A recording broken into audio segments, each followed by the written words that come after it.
ज्ञानेश्वर म्हात्रे. धन्यवाद सभापती महोदय. महाराष्ट्र राज्यातील माध्यमिक आणि उच्च माध्यमिक शाळेतील 111 माध्यमिक अर्धवेळ शिक्षक व उच्च माध्यमिक शाळेतील जवळपास 500 शिक्षक अनेक वर्षापासून कार्यरत आहेत. विद्यार्थी संख्या कमी झाल्याने सदरचे पद संपुष्टात येत असून शिक्षकांचे कुटुंब नोकरी गमावल्याने उद्ध्वस्त होत आहे. सदर पदांना संरक्षण देऊन त्यांचे उन्नयन करणे गरजेचे आहे.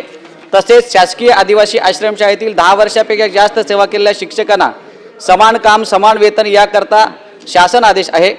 सदर शिक्षकांना न्यायालयाच्या आदेशानुसार सेवेत कायम करून घेणे निर्देशित केले आहेत.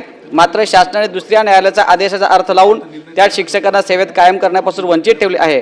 या बाबीचा आदिवासी विभाग मंत्रालयाने दखल घेऊन त्यांना सेवेत कायम करावे. तसेच शासकीय आदिवासी आश्रमशाळेतील 10वीचा निकाल 80% कमी लागलेला आहे. अशा शिक्षकांची वेतनवाढ थांबवली आहे.